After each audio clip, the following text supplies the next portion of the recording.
Good evening, everybody. I hope all of you are doing well this week. For this week's video, we're going back to a fateful evening 4 years ago that started this entire poetic journey that I've been on. I remember the moment. I remember the moment like it was yesterday. And of course, I immortalized it in verse. And it goes something like this. On a Sunday night in March 2020, a conversation set the poetic journey in motion. The awakening had begun. To this point, I lived in obliviousness, hearing faint words of praise. Your words are so good, and you should be a writer. I refused to accept them. I never thought of myself as a writer. After my name was said, this chat on the Zoom call blew up. I wanted to run far away from the hot seat. 9 weeks of me to do this happened. There was very little to show for the efforts. The angels W and C wouldn't let this go by. With 20 seconds of courage and a delay, I spoke. I didn't expect to come out of the call in tears. Out came the new mantra. Words are art. I still hold those words so dear, but this was my moment of glory. So yes, it was the night of March 22nd, 2020. It'll be 4 years ago tomorrow night. When this video gets put 4 years ago tomorrow night. And the thing was, I did not expect this to happen at all. It just started like it was 9 weeks into me to do this, Cathy Heller's online business course. It began in January on a last minute heave of serendipity for me to join the program. So I figure if I was gonna put the money, invest the financial investment, I'd better invest my time in it too. And I did, but the thing was, I was not any closer to finding out what my thing was. And that night just went along as it usually would. Cathy spoke for the first hour, going through the content for the week, and then at the 10 o'clock hour came the hot seat, the reward for those who consistently turn in their homework every week. Cathy said my name, and almost immediately the Zoom chat blew up with everyone congratulating me. But me, it was like, oh dear God, what's been done? In my head, I was terrified to speak to her because there she is, author, podcaster, halo of positivity so strong that you'd almost think she was a mythical goddess almost. Here I am getting ready to speak to her, and I am so not worthy of the privilege.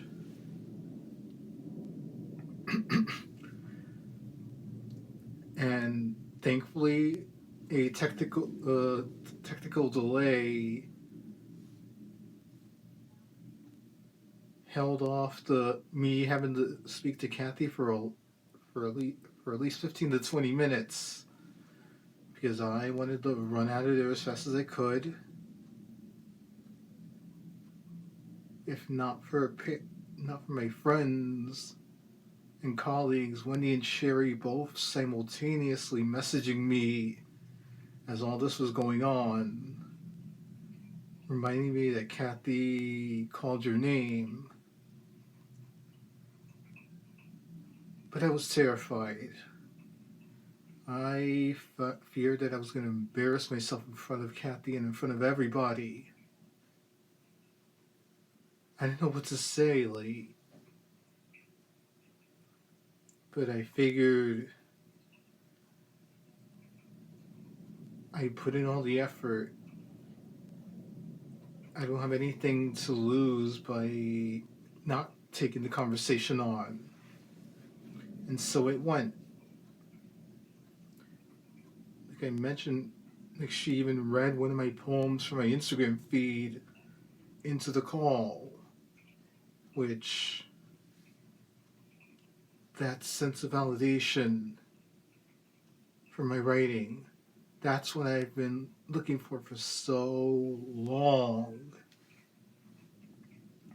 And I don't know why, like, despite everyone telling me, like, oh, you should be a writer, oh, you write so well, that I never felt that sense of, okay, if people are telling me my writing is good, maybe this is something I can stick with.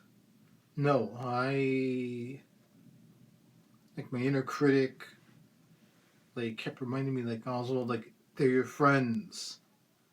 Like, they're just giving you the positive feedback because they're your friends. So it just felt like I needed an outside voice. You need to hear that same, like, validation from an outside voice. And in that moment, that was it. By the time the phone call was done, I cried into my towel because I felt so emotional thinking about what just happened. And pretty much from the moment the call ended about 11 o'clock at night and going through that next day, I kept getting congratulatory messages from everybody, from me to do this call, from everyone involved. It's just like, this is what it's like to have that moment of, like, I finally came into my own on this one. And of course, like, in my attempt to kind of strike while the iron is hot, I wrote my poem Awakening the next morning, not knowing that once I hit share on that my life would change because of the fact that I got the boost from the hot seat the night before, and mere minutes after I pressed share on the initial poem Awakening, that I would be furloughed. The furlough process for my job at the time would begin that same morning, not knowing that 4 days later I'll be furloughed entirely for just over 4 months. It was like the peak. It was like I hit the peak. I hit the summit of the mountain, and then the avalanche came tumbling down days later. I didn't know. I didn't see myself writing a poetic journey back then. I was just like, if I could just, like, get a starting point to somewhere by the time week 12 came along, that would be enough for me to justify the expense that I undertook to make this happen, to join the cohort. Not realizing that 4 years later I would have my poetic journey as a book, that I would be a part of 2 best-selling multi-author books, that I would have my story become part of a children's book, that I would appear on multiple podcasts,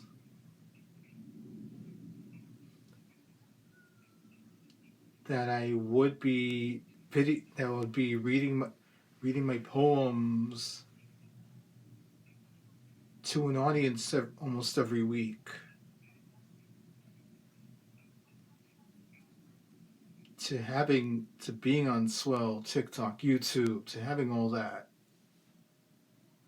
And yes, admittedly, like, I didn't think this whole being a writer thing out to fruition.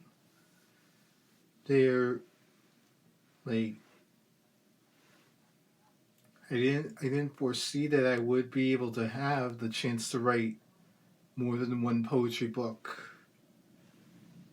And granted that things are a little bit like stalled right now at the moment, but just to be able to have that opportunity, I wouldn't have believed you if you said that 4 years ago that this was going to happen, because everything that did came after this conversation.